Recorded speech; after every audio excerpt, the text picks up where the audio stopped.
देखना है हमारे जो भारत है 5वें नंबर पे आया है, ये नंबर 1 बनाने के लिए नरेंद्र मोदी जी काम कर रहे हैं। मैं भी हूँ मोदी परिवार, मैं भी हूँ मोदी परिवार। बताएंगे टेस्ट, ठीक है भाई? ये देखो भाई, सब कुछ लाइव है एकदम। ये गई कोक, ठीक है।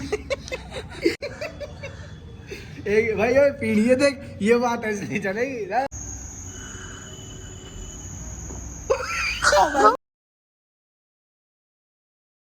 Hello guys, welcome to my new vlog. तो भाई कैसे हो? होप सब बढ़िया हो गए भाई। आप भी नु कहोगे कि भाई बाहर ही खड़े रह रहे हैं। ये तो अब हम जा रहे हैं एक बार ऑफिस पे। ललित गाड़ी लेके जा रहा हूँ मैं बाइक से। रिएक्शन दिखा दो, किसके? अरे भाई कैसे नहीं कह रहे हो गाइज? ये नहीं सोच रहे कि भाई हम चिल्ला चिल्ला के क्यों बोल रहे हैं। बट गाइज देखो, मैं तो बाइक से जा रहा हूँ और ललित गाड़ी थे।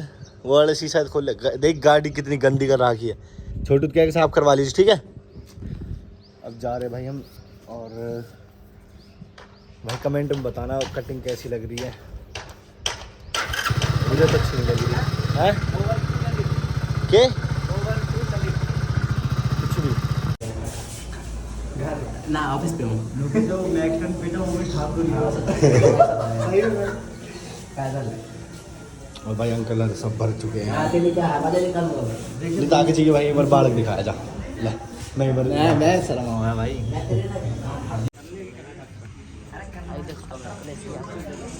अखिलेश भैया क्या कर रहे हो? वो भाई रेड क्रिमिनल, येलो क्रिमिनल है ना। अखिलेश भैया कैसे हो? भाई बहुत बिजी आदमी है यार।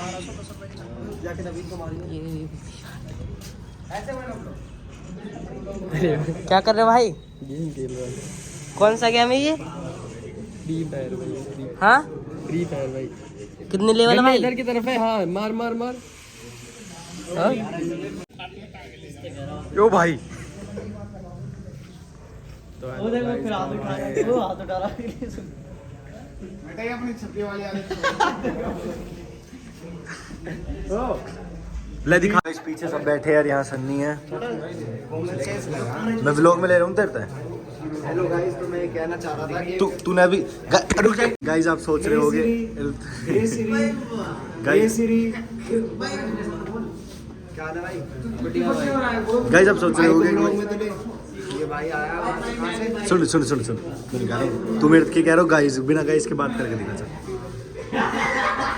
सॉरी देखना, सॉरी फोकस तो यही रहेगा। फोकस तो आप पे ही है। बता जल्दी बता। आप जियान हो। आप जानो तो आप हो भाई इसके खड़े हो यार। था मैं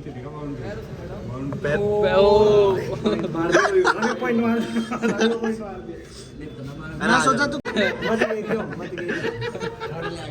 अरे भाई आ जाए। अरे शाम को वॉलीबॉल भी खेलना। अरे तार तूर फंस गए ना तो गिरेगा इसे। हरियाणा में अर्थ क्या करवावे कि एक और बार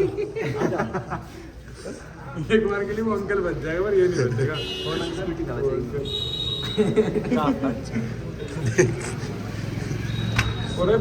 भाई वाह ताली जम कह रहे भाई बालक तो हो ही गए। बालक हो गए। भाई 5 मिनट और रुक जा यार। यार तू चलोगे तो भीड़ सारी चली जाएगी। सही लग रहा है, हम देखेंगे।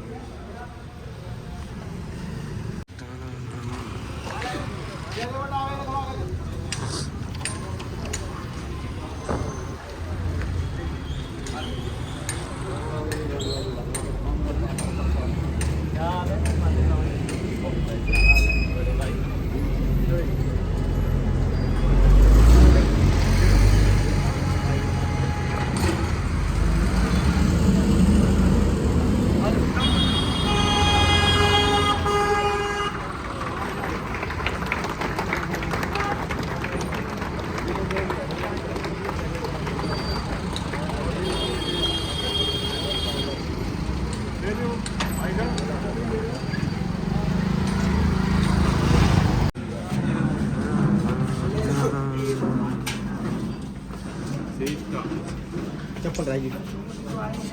चप्पल बड़े बड़े से वो आगे बैठे। आगे चली तो आगे आगे। अब सोचिए कितनी देर तक?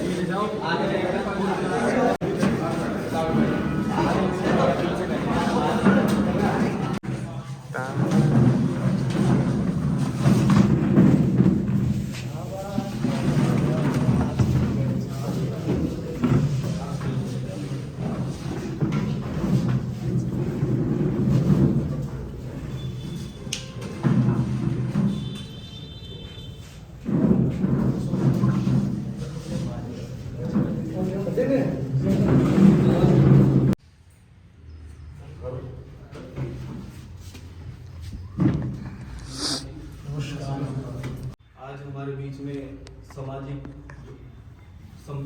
सम्मेलन के माध्यम से हमारे मुख्य अतिथि तौर पर भाई हमारे महेश चौहान जी हमारे बीच में उपस्थित है। तो आगे की जो भी प्रक्रिया है वो हमारे अध्यक्ष जी बताएंगे।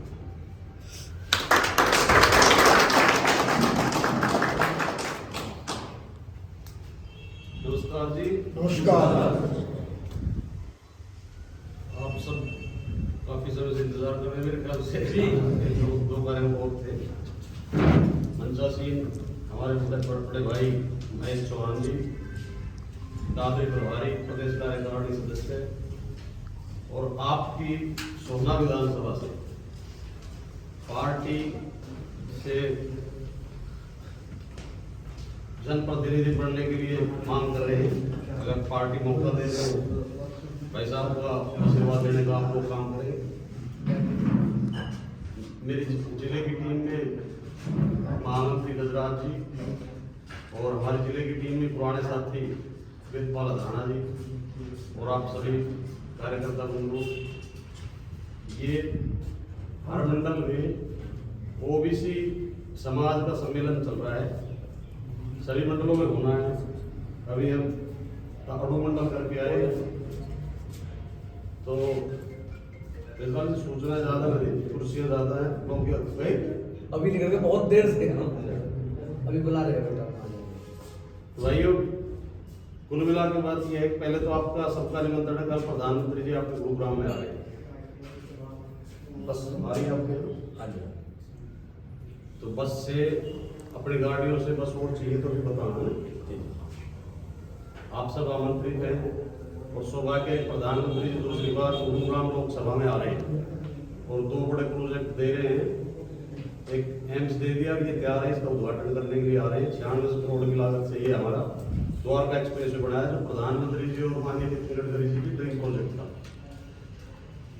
और ये सम्मेलन जो चल रहे हैं इसमें ये है ओबीसी समाज के लिए क्या क्या स्कीमें सरकार ने चलाई है, सब चीजों की जानकारी। वैसे तो ऑनलाइन है, आजकल बच्चे जो हैं वो सब कुछ जानते हैं, उनसे हम पूछते नहीं। सबसे बड़ा जो फायदा गवर्नमेंट ने दिया है वो BCA वर्ग को दिया है, और इस वर्ग में हमारी लगभग 44 कास्टें हैं ओबीसी समाज से। तो आप सब कार्यकर्ता हैं, आप सबका दायित्व है कि एक प्रधानमंत्री विश्वकर्मा योजना चली हुई है, उसमें CSC सेंटर में जाकर रजिस्ट्रेशन कराएं। उसमें गवर्नमेंट लोन दे रही है जो बहुत मिनिमम ब्याज पर है और उसकी गारंटी कोई नहीं है। वेदपाल जी जैसे हमारे पार्टी के यहाँ से कार्यकर्ता हैं, तो यहाँ से जितने भी आपके ऑनलाइन रजिस्ट्रेशन होंगे वेदपाल जी के साइन होंगे उस पर। गारंटी वेदपाल जी की कुछ नहीं, सरकार प्रधानमंत्री नरेंद्र मोदी जी खुद गारंटी ले रहे हैं। वो एक बार लोन देंगे तो आप उसको भर दोगे तो दोबारा से आपका डबल हो जाएगा, उसको भर दोगे तो फिर ट्रिपल हो जाएगा। यानी कि आपको दक्ष करने के लिए आपको सरकार सबको रोजगार नहीं दे सकती। आप रोजगारवान अपने बने किसी 2-4 आदमियों को रोजगार दें, ऐसी स्कीम सरकार की है। बाकी ज्यादा विस्तार से भाई साहब सरकार की योजनाओं को बताएंगे, देश के प्रधानमंत्री जी के बारे में बताएंगे, माननीय मुख्यमंत्री जी के बारे में बताएंगे। बस मेरा तो आपसे यही आग्रह था और आप सब साथ देते रहे। मैं भौंडसी से मारुति कुंज से ऐसे ही देते रहेगा आगे। बहुत बहुत धन्यवाद। खाली कदम है ना, नियमित करने से बड़ी बात है। तो आज बढ़िया किस्म से कभी रोड जो समस्या हो रही है ना, बहुत सारी समस्या कुछ थोड़ी कॉलोनियां बची है, उनका भी अंडर प्रोसेस में आने वाला है, उसको असेंबली चुनाव से पहले सब क्लियर करो।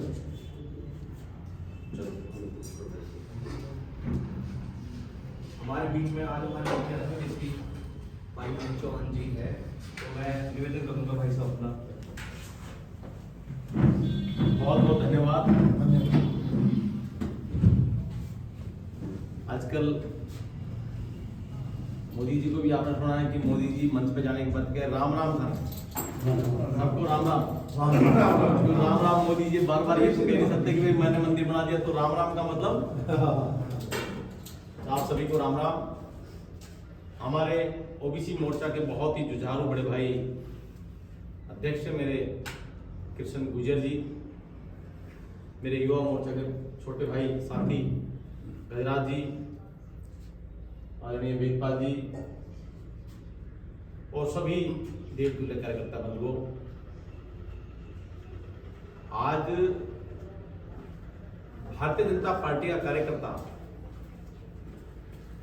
जितना उत्साह में है, शायद देश की कोई भी ऐसी पार्टी राजनीतिक दल का कोई कार्यकर्ता होगा, है ना कुछ? बिल्कुल। और खास तौर पे हम इस बात को कहें, पीछे कार्यक्रम थे हमारे, लेकिन फिर भी आप इतने लंबे समय से वेट करते रहे और आप बैठे हो, तो मैं आपका भी बहुत बहुत दिल से आभार व्यक्त करता हूं कि आपने पूरे समय लंबा हमारे समय के बाद भी आप यहाँ बैठे हैं। लेकिन मित्रों, भारतीय जनता पार्टी कोई ऐसी भारतीय जनता पार्टी ऐसा नहीं है कि अभी ऐसी भारतीय जनता पार्टी बन चुकी। भारतीय जनता पार्टी ने बड़ा संघर्ष किया। जिन बुजुर्गों को पता है, जो संघ में या भाजपा में कभी रहे हैं, आप उनसे उनका काल पूछोगे तो अगर वो बैठ के बताए पूरा, जो संघ का कोई पुराना कार्यकर्ता हो, तो अगर वो बैठ के बताने लगे तो आपके आंखों में आंसू आ जाए। ऐसी भारतीय जनता पार्टी, भारतीय जनता पार्टी के विचार जो है, ये कांग्रेस के किसी टाइम में जब कांग्रेस पार्टी सत्ता में बड़ी प्रबल था, वो सब कुछ जो कांग्रेस ने कहा वो हुआ। यानी 1800 ईस्वी के आसपास में उन्होंने उसकी स्थापना हुई कांग्रेस की। और आप सोच के देखिए, आज 2024 है, यानी कि उनको कितना साल हो चुका है? 150 साल से अधिक, ठीक बोलो, ज्यादा हो गया, 150 साल हो गए। आप सोच के देखिए, जिस पार्टी ने जब भारत आजाद हुआ, और भारत आजाद होने से पहले भी ये पार्टी सिर्फ एक ही परिवार के पास थी। कांग्रेस का नाम जो है वो वेस्टर्न नाम है। कांग्रेस ऑल ऑफ वर्ल्ड में कांग्रेस मिलेगी, पता है आपको? बिल्कुल, हर देश में कांग्रेस है। एशिया में कौन है? ग्रुप में सारा कांग्रेस फला, कांग्रेस ये, कांग्रेस वो, कांग्रेस ये। उन्होंने वो कांग्रेस, ब्रिटिश में कांग्रेस लेके आए थे, उसी कांग्रेस को इन्होंने कांग्रेस बनाया। आप सोच के देखिए कि जिन लोगों ने इस देश को धड़ल्ले से चलाया हो और देश को आगे नहीं बढ़ने दिया हो, पूरा माल कांग्रेस का खा, कांग्रेस की सत्ता में आने पर खा गए वो लोग।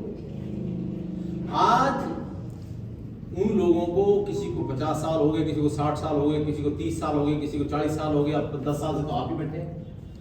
और अब कांग्रेस ऐसी धराशायी हो चुकी कि कांग्रेस को समझ नहीं आ रहा है कि अब हम करें क्या। जिन दलों की तरफ कभी वो देखते नहीं थे, जिनको वो जेलों में डालते थे, वो कह रहे हैं भाई साहब हमारे से गलती हुई, आओ हमारे साथ खड़े हो जाओ, ये मोदी जी हमारे काबू में नहीं आ रहे, मोदी जी को दबाने के लिए अब सब इकट्ठे हो जाओ। इंडी गठबंधन कर रहे हैं, उस गठबंधन में फलाना ढिगड़े लोग, ये गांव जो घरों की पार्टी है सारी, वही पार्टी के लोग, चाहे मुलायम हो, चाहे ममता हो, चाहे इसमें आम आदमी पार्टी हो, सब लोग परिवार से चलाने वाले लोग, जो दल पार्टी को जो परिवार से चलाते हैं, वो लोग उसमें शामिल हैं। और उसी के खिलाफ हमारी भारतीय जनता पार्टी की परिवारवाद के खिलाफ। आप सोच के देखिए कि कृष्ण जी के पिताजी को कौन जानता है? जानता है कोई? जिला के अध्यक्ष है नायब सिंह सैनी, जो हमारे प्रदेश के अध्यक्ष, उनके पिताजी के नाम जानते हैं कोई? प्रदेश के अध्यक्ष मनोहर लाल जी के भाई का पिताजी के नाम बता दो, वो मुख्यमंत्री है हरियाणा के, बता सकता है कोई? लेकिन इससे पहले जो मुख्यमंत्री रहे, मैं उनके 4 पीढ़ियों के नाम, 5 पीढ़ियों के नाम मैं गिनवा सकता हूं। यही भारतीय जनता पार्टी की भिन्नता है, यही खूबसूरती भी है पार्टी की, कि आप छोटे से छोटा व्यक्ति भी कुछ भी बन सकता है। मोदी जी के दादा का नाम को नहीं बता सकता, बता सकता है? नहीं। आप सोच के देखो कि मैं ऐसी पार्टी में है कि नड्डा जी के पिताजी का नाम नहीं पता किसी को, और नड्डा जी की जगह कौन आएगा? कृष्ण देव तो आज भी कृष्ण चौधरी राष्ट्रीय अध्यक्ष बनाया जा सकता है, यानी कि इस पार्टी ऐसी पार्टी है, सबकी पार्टी है। ये पार्टी की जो सबसे आखिरी व्यक्ति जो बैठा हुआ है उसकी भी पार्टी है, जो आगे बैठा है उसकी भी पार्टी है। मोदी जी है, मोदी जी कल राष्ट्रपति प्रधानमंत्री नहीं रहेंगे, मोदी जी नीचे बैठेंगे, दूसरा प्रधानमंत्री ऊपर बैठेंगे, ऐसी पार्टी है। लेकिन कांग्रेस ऐसी पार्टी है कि सोनिया गांधी कुछ रहे ना रहे लेकिन आगे बैठेगी, आगे मंच पे, है ना। राहुल गांधी, प्रियंका गांधी कुछ भी नहीं हो लेकिन रहेंगे मंच पे, और सब लोग उन्हीं के अनुसार सब लोग चाहते हैं। ये हमारी पार्टी की भिन्नता है। लेकिन मित्रों, ये ओबीसी का सम्मेलन है और सम्मेलन के नाते आपको बताया भी अध्यक्ष जी ने कि जो भी ओबीसी समाज से जितने लोग हैं, मुझे नहीं पता आपने कितने लोग ओबीसी समाज के हैं, लेकिन ओबीसी समाज के लिए जो मोदी जी ने किया और हरियाणा में मनोहर लाल जी ने किया, मनोहर लाल जी ने ओबीसी समाज के लिए जो 44 जो हमारी जातियां बताई उसको 27% रिजर्वेशन दिया है। ऐसा कभी कांग्रेस ने नहीं किया। लेकिन भारतीय जनता पार्टी को लगा कि ये समाज पिछड़ा है, इसके लिए इस तरह का सहारा लगाया तो सारा समाज आगे बढ़ सकता है। अगर आप सोच के देखिए कि जो प्रधानमंत्री विश्वकर्मा योजना है, वो जिस योजना के बारे में अभय जी बता रहे थे कि आपका कोई नाई का काम हो, कुम्हार का काम हो, धोबी का काम हो, लोहार का काम हो, कुम्हार का हो, खाती का हो, किसी और जाति, छोटी बहुत सारी जाति विशेष समाज में आती है, कोई लकड़ी का काम करना चाहता है लेकिन उसको पैसा नहीं, लेकिन लकड़ी का दस्तकार तो है, काम करना जानता है। हरियाणा सरकार और केंद्र सरकार ने, मोदी जी ने कहा बैंक में किसी की गारंटी नहीं चलेगी। गारंटी किसकी चलेगी? मोदी जी ने कहा कि इन लोगों की मेरी गारंटी है, इनको बैंक लोन दे लेकिन पेपर फॉर्मेलिटी हमें करनी पड़ेगी। क्या व्यापार करेंगे, उसकी प्रोजेक्ट रिपोर्ट कैसी होगी, हम कितना काम करेंगे, बैंक में अकाउंट है कि नहीं, ये फॉर्मेलिटी तो हम करेंगे। हमारा परिवार पहचान पत्र है क्या, हमारा आधार कार्ड है क्या, हमारी छोटी सी दुकान है क्या जिस पे हम लोन लेना चाहते हैं, ये छोटी छोटी चीजें हैं। लेकिन अगर ये चीजें हैं तो मोदी जी ने कहा इनकी गारंटी मोदी जी, आप बैंक को कहा कि इनको लोन दीजिए और उनका सीएससी सेंटर के माध्यम से आप रजिस्ट्रेशन कराइए और उनको लोन दिलाकर मात्र कितने परसेंट में, 5 रुपया वार्षिक ब्याज पर ऋण दे, यानी कितना पड़ेगा, लगभग 40% के आसपास, 40.40% के आसपास उसका रेंट वो पड़ेगा, ब्याज, यानी कि इतना छोटा, इससे सस्ता लोन कभी नहीं हुआ।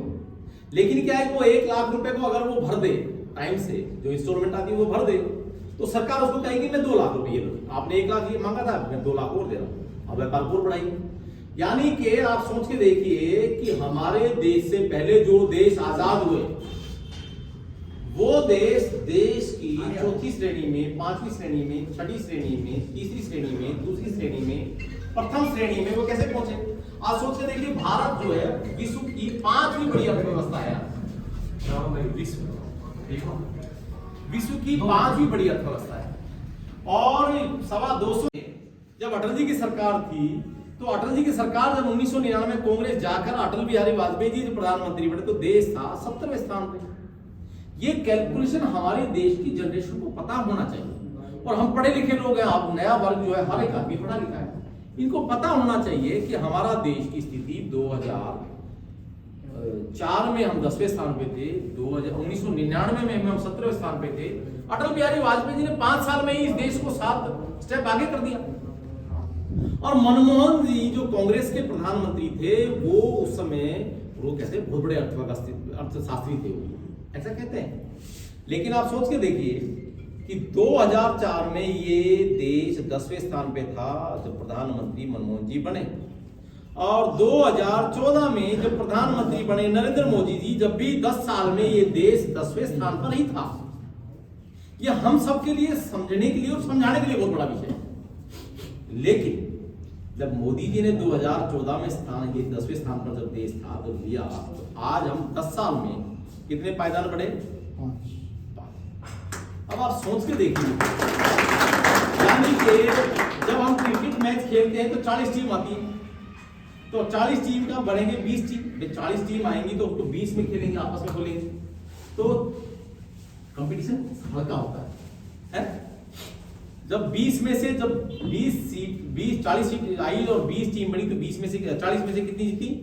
20, बाकी तो बाहर हो जाएंगे। फिर उसके बाद 20 का कंपटीशन होगा, 20 में से बचेंगे कितने? 10। और 10 में से कितनी बचेंगी, फिर दोबारा लड़ेंगी तो यानी कंपटीशन टेस्ट टफ होता चला गया ना। इसी तरह हमारा भी कंपटीशन देश की अर्थव्यवस्था में, संसार में जब हम 10वें स्थान से जब 5वें पर आए हैं तो ऐसे हुआ कि टफ कंपटीशन है।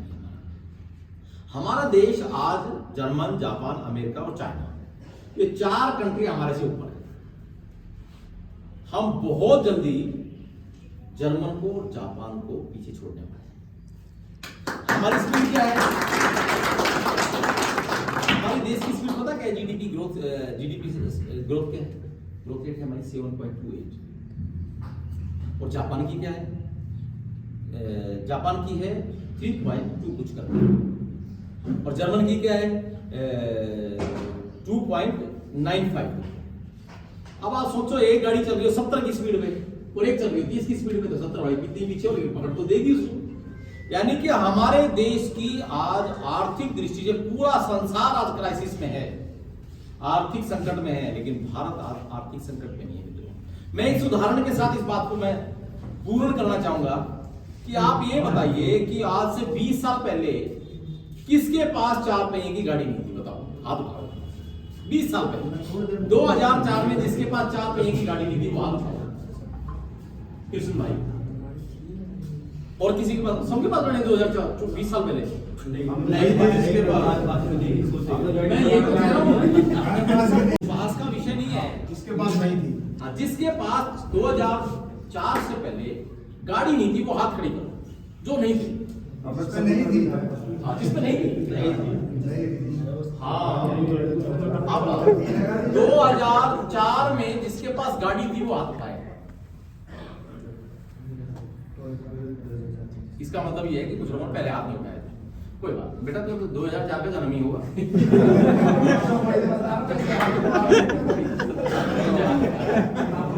मेरा कहने का मतलब आप सोच के देखिए कि 2004 से लेकर 2024 तक हमारे पास 99% लोगों के पास आज गाड़ियां हैं। मेरे ख्याल से एक तो घर कोई हो तो हो 2 पहिया गाड़ी 100% हर एक व्यक्ति के घर में। ऐसा नहीं है आप समझते हैं कि हमने अपने पैसे से खरीदी नहीं। देश की अर्थव्यवस्था ठीक होती है तो हमारे पास भी पैसा होगा। देश की माली हालत हो जाएगी तो श्रीलंका का प्रधानमंत्री भाग गया ना, महिंद्रा राजपक्षे भाग गया ना, अफगानिस्तान का राष्ट्रपति और प्रधानमंत्री हवाई जहाज में डॉलर भर के भाग गया ना,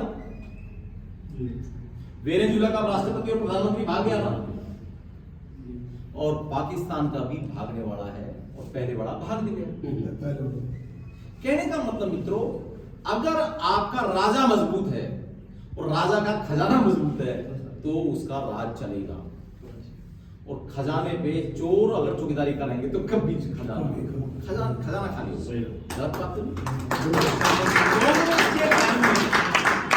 कांग्रेस के समय में खजाने पे चोर चौकीदारा करते थे कि वो जैसे ही ड्यूटी बदलती थी तो अपने खजाने में से माल निकाला, जेब में भर के घर रख आया, तो खजाना तो खाली होगा ना। भारतीय जनता पार्टी का कार्यकर्ता चाहे कोई भी केंद्रीय मंत्री बना हो, उसको किस बात की चिंता है? गडकरी जी से सीखो। गडकरी जी ने कहा कि यहां से लेके मेरठ तक का जो रूट बनेगा वो 5000 करोड़ का बनना है। और कांग्रेस के समय में टेंडर पता कितने का होना था उसका? 2800 करोड़ रुपए, नहीं 28,000 करोड़ रुपए था उसका। देहरादून का युग पैरिफिक था, उन्होंने घटा के वो 5000 करोड़ से नीचे ले आए। द्वारका एक्सप्रेसवे की बात करें आप सोच ही सकते हैं 1400 करोड़ बनाया, 1200 करोड़ बनाया सारा एलिवेटेड रोड है। आप सोच के देखिए कि गडकरी जी ने जो रोड मुंबई में जो समुद्र के अंदर जो वो बनाया है एलिवेटेड रोड, उसका टेंडर कांग्रेस ने कभी करना था 4 गुना ज्यादा रेट पे। और जब कांग्रेस टेंडर करती थी तो वो रोड की हालत, केएमपी की हालत किसकी देखी थी? केएमपी जो बना कुंडली मानेसर एक्सप्रेस उसमें झुंड और पेड़ उखड़ गए थे। आप सोच के देखिए, शहीद भी हुए और बहुत सारे सैनिक घायल हुए। आज धारा 370 हटी और कांग्रेस के लोग और बहुत राजनीतिक विशेषज्ञ लोग कहते हैं कि धारा 370 कभी हट नहीं सकती और हट सकती है, लेकिन राजा मजबूत होना चाहिए। 35 ये हटा। और जिस राम मंदिर की कल्पना हम करते हैं, राम राम राम राम, सुबह उठते ही हम हर आदमी को राम राम से कल्पना करते हैं, ऐसा राम राम चाचा, राम राम ताऊ, राम राम दादी, राम राम बाबा, राम राम है। इस राम के नाम को भी वो मिथ्या बताते थे। वो कहते थे राम तो है नहीं। सोनिया गांधी ने खुद एफिडेविट दिया कि राम सोनिया गांधी की इटली के आके वो भारत के सुप्रीम कोर्ट में वो इस्तिगासा देगी कि राम कभी हुए नहीं, उसकी पीढ़ियां नहीं हुई। हम तो हमारी पीढ़ियां तो यहाँ पैदा हुई हैं, पीढ़ियों ने अपने आप को जीवन को खपाया है। राम पैदा हुए कि नहीं हुए ये राम ने भी तय करके दिखा दिया कि सुप्रीम कोर्ट के माध्यम से, चाहे भले ही उसका दूल्हा राम मोदी जी को बनाया हो, राम नाम सत्य है, राम असत्य है। और राम ने भी पूरी अपनी जीवन की, आप सोच के देखिए कि राम जिसके नाम से इस धरती को जाना जाता है, आप देखिए इंडोनेशिया में जाए तो राम कहते हैं वो हमारे, राम के तो आज भी वो कहते हैं हम उनके वंशज हैं, राजकुमारी है, राजा है। और थाईलैंड का राजा तो कहता है मैं रामस 11 हूं। पता है आपको इस बात को? एयरपोर्ट का नाम थाईलैंड का, बैंकॉक का एयरपोर्ट का नाम स्वर्ण भूमि एयरपोर्ट है। इंडोनेशिया का गरुड़ एयरलाइंस है, एयरलाइंस का नाम गरुड़ एयरलाइंस है, जिसके नोट पे गणेश छपे हैं। भगवान श्री शिव को, गणेश को, हनुमान को, राम को मानते हैं वो लोग। और जिस देश में राम पैदा हुआ उस देश में ऐसे विकारी लोग, वो कहते राम हुए ही नहीं। वो लंका वाले आज भी श्रीलंका श्रीलंका श्रीलंका श्रीलंका लंका करके उस लंका को दहन करने के लिए, लंका भी हमारा हिस्सा था, रावण दूसरा देश का, थोड़ा भले ही दूसरे देश का रहा हो, लेकिन लंका से हमारा लिंक रहा है। भगवान श्री राम है और हनुमान जी का बहुत बड़ा पैर है, पता है आपको? एक पत्थर पे हनुमान जी का बहुत बड़ा पैर है लंका। यानी कि इस तरह की कल्पनाएं आप सोचिए, जब जिस देश की संस्कृति खत्म हो जाती है वो देश खत्म हो जाता है। ऐसे कौन कौन से देश थे पता है?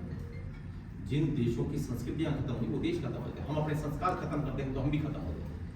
पूजा पद्धति, पाठ, ये सब चीजें जो लोग कहते हैं ना भंडारे करते हैं, ये भंडारे, जागरण, पूजा पाठ, मंदिर, ये सब चीजें भी हमारे जीवन की पढ़ाई लिखाई, काम धंधे, इनसे भी जितना जरूरी ये है उतनी जरूरी है। अरे आप सोच कर देखिए मित्रों कि 600 साल मुगलों ने राज किया है और आज भी हम बगैर दाढ़ी के यहाँ बगैर मूंछ के लोग खड़े बैठे हैं ना। आप सोच के देखिए हमारे पूर्वजों ने कितने हमारे पुण्य कर्म किए होंगे जो आज हम बैठे हैं। अरे हिंदू संस्कृति 600 साल, मैं कहता हूँ यहाँ 6 साल भी हो जाए तो सारी मालूम बदल देंगे भाई साहब। 600 साल उन्होंने राज किया, उसके बावजूद भी हम बैठे हैं।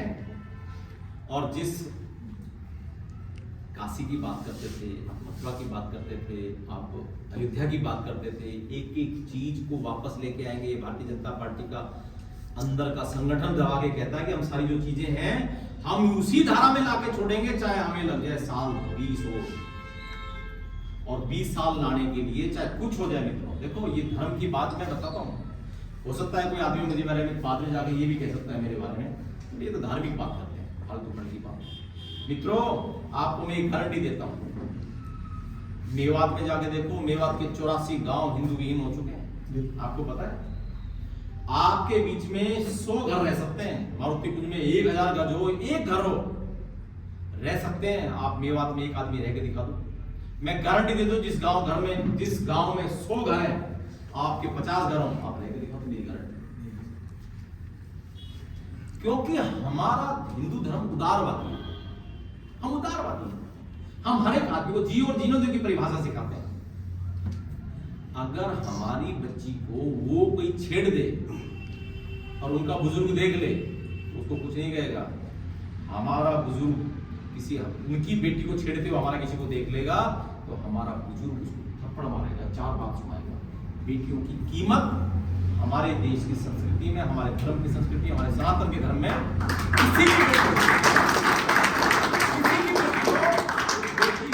हमारी बेटी हो, गांव की है, मोहल्ले की, किसी की बेटी हो, आप सोच के देखिए।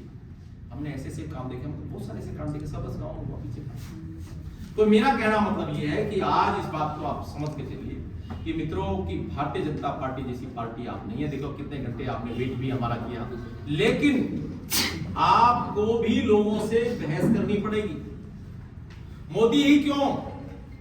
क्योंकि मोदी ने धारा 370 हटाई। मोदी ही क्यों? मोदी जी सीए कानून लेके आने वाले हैं। मोदी ही क्यों? मोदी ने राम मंदिर बनाया है। और मोदी ही क्यों? दिल्ली मुंबई एक्सप्रेस, आप सोना से गुड़गांव हम गए, हम गुजरात जी वेदपाल जी को गए गुड़गांव से, सोना से गुड़गांव पहुंचने में 1 घंटा लगता था। भाई साहब लगता नहीं ना, और आज राजीव चौक से चलिए सोनम 10 मिनट में पहुंच जाओगे आप। यही विकास है। आप 1 घंटा गाड़ी चलना और 10 मिनट गाड़ी चलना, कितना परसेंट सेविंग हुई? 50% सेविंग। टाइम की, मेंटेनेंस की, डीजल की। आर्थिक दृष्टि से कौन मजबूत हुआ? हम मजबूत हुए, हमारा पैसा बचा। तो इस चीजों को आप देखना चाहिए कि इसके अलावा मारुति कुंज के लिए कितनी बड़ी अच्छी बात है कि मारुति कुंज को कभी पहले कौन सी नियमित करनी चाहिए बताओ इससे पहले? कोई नहीं। भारत माता की जय। वंदे मातरम, वंदे मातरम। हमारे भाई, बड़े भाई महेश चौहान जी जो सोना हल्का से तैयारी कर रहे हैं, वरिष्ठ नेता है हमारे, और पार्टी में 30-40 साल से, 20-25 साल से लगे हुए हैं। बड़ी अच्छी बात है साहब, हम बड़े प्रभावित हुए आपसे। और हमारे कृष्ण गुजर जी जिलाध्यक्ष जी, हमारे यशस्वी जिलाध्यक्ष युवा हैं, अभी बड़े युवा वर्ग, और हमारे महामंत्री जी गजराज कंवर जी युवा हैं, क्योंकि पार्टी जो है ना युवाओं को बढ़ावा दे रही है। हमारे प्रधानमंत्री, यशस्वी प्रधानमंत्री की ये नीति है कि युवा आगे आए, तभी युवा आगे आ रहे हैं। युवा आगे आएंगे तो हमारा देश, जैसे भाई ने बताया है, बड़े विस्तार से बताया है कि देश आगे बढ़ेगा तो ही तो हमारा नाम होगा। नाम कैसे होगा? आज हमारे प्रधानमंत्री जी ने सारी बातें तो बताई दी भाई साहब ने, विदेशों में डंका बजा रखा है प्रधानमंत्री जी ने, क्योंकि डंका जब बजाया है जब हमारे प्रधानमंत्री जी ने 24 घंटे काम किया है। मैंने नहीं देखा कोई प्रधानमंत्री ऐसा बना हो, कोई पहले 50-55-60 साल राज किया है कांग्रेस ने, पहले ऐसे प्रधानमंत्री है जो 24 घंटे हमारे लिए काम कर रहे हैं। क्योंकि उनको कोई लालच तो है नहीं, उनको सिर्फ ये है कि हमारा जो भारत है 5वें नंबर पे आया है, ये नंबर 1 बनाने के लिए नरेंद्र मोदी जी काम कर रहे हैं। और हमारे यशस्वी मुख्यमंत्री जी मनोहर लाल जी ईमानदार मुख्यमंत्री हैं हमारे। लोग कहते हैं भाई अरे बहुत ईमानदार मुख्यमंत्री हैं, वो अपनी नौकरियों में जो कहते हैं नौकरियां पहले तो बेड से बढ़ती थी कोटे के हिसाब से, अब नहीं बढ़ती, अब तो पारदर्शिता के हिसाब से मिलती है, जिसमें क्वालिटी है, जो पास करेगा टेस्ट वो जाएगा, और जिसमें क्वालिटी नहीं है तो भाई वो नौकरी नहीं मिलेगी उसको। तो मैं तो ये कहूंगा कि हमारे प्रधानमंत्री जी, हमारे मोदी जी, और हमारे मनोहर लाल जी, और हमारे यशस्वी प्रदेश अध्यक्ष नायब सब बुला दे। माता की जय। भारतीय जनता पार्टी जिंदाबाद, जिंदाबाद, जिंदाबाद। भारतीय जनता पार्टी जिंदाबाद, जिंदाबाद, जिंदाबाद। भारतीय जनता पार्टी जिंदाबाद, जिंदाबाद, जिंदाबाद। ओबीसी मोर्चा जिंदाबाद, जिंदाबाद, जिंदाबाद। ओबीसी मोर्चा जिंदाबाद, जिंदाबाद, जिंदाबाद।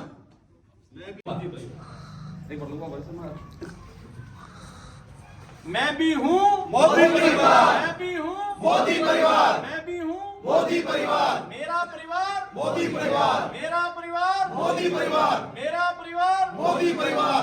अब की बार मोदी सरकार, अब की बार मोदी सरकार, अब की बार 400 पार। बहुत बहुत धन्यवाद।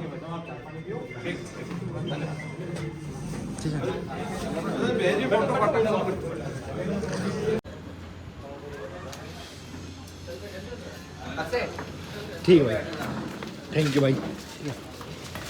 मुझे कोक आई हुई है, और ये तू क्या पी रहा है? चाय। चाय। चल कर दो भाई एक्सपेरिमेंट। तो भाई आज आपका एक्सपेरिमेंट यार करके कुछ दिखाएंगे। फोन आ जाए। अरे कुछ ना भाई, रुक ये जा गाइस तो चाय थोड़ी पी सी। रहा है, तो चाय रुक के जा अंदर थोड़ी हम जो तो पी तो कोक ले जाना है। उसके बाद ये और गुड़ की मिस्टर चाय पवन, है। हाँ गुड़ की चाय है, और फिर उसके बाद मिस्टर पवन बताएंगे टेस्ट। ठीक है भाई, ये देखो भाई सब कुछ लाइव है एकदम। ये गई कोक, मुझे थोड़ी कम रहेगी कॉपी ना बन जाएगी यार। ये मैं ऐड कर दे। रुक जा जो स्नैपर ने चला रहा है, पीना काट ले मर्जी। रुक जा रुक जा। यार मुझे लग रहा है तुम मरवा के छोड़ोगे मेरे को। रुक जा जैसा अपन भेज दूं यार, कुछ ऐसा ना है कि जो मैं स्ट्रीक वाले इनकम भेज सकूं बस। शॉर्टकट बना लेना। रुक जा। ओए चाय फट गई। ले चल। कंटिन्यू ले, थोड़ी सी एक ले। अरे नहीं, यार, थोड़ी दो। सी और ले। अरे मैं अरे ना- थोड़ी सी और, थोड़ी अरे सी अब और, वही ठीक। बात है। चल अब पी ले। पी जा। एक भाई ओए पीढ़ी देख, ये बात ऐसे नहीं चलेगी ना। तू भाई होट बंद कर पी रहा, मुंह खोल के। एक ठीक है भाई, ढंग तक पी। अब ना पीना। अरे पी जल्दी, पी जल्दी। अरे अरे एक आध घूट पी, खतरा आराम खिला से दिया भाई बचेंगे, तू, खतरा खतरा खिला कुछ हो जाएगा फिर। कुछ कुछ ना होवे। और मैं करवाऊंगा तेरा इलाज, क्यों दिक्कत ले रहा हूँ।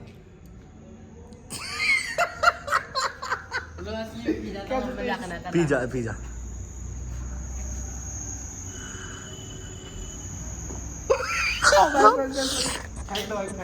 छी यार, ओ भाई माँ कसम कॉफी सी लग रही है तो पी वापस। मैं ना पीना लेकिन। गाइस ओह गाइस, आज सब कुछ प्रोग्राम हो चुका है। ये ललित रहा, ये कोक पी रहा है गाइस, जिसको ना पता हो दिस इज कोका कोला। तो गाइस यार बाहर इनको दुख अब भी हो रहा है, तो कोई नहीं, आज भाई थक चुके। और भाई कल भी मतलब एक रैली है, उसमें जाएंगे भाई। व्लॉग का कुछ नहीं पता कब आएगा कब नहीं, बट आप जब भी आए ज़रूर देखना। और भाई लाइक कमेंट सब्सक्राइब और भाई शेयर जरूर करें। मिलते हैं आपको नेक्स्ट व्लॉग में, तब तक के लिए take and good night, see you in next vlog.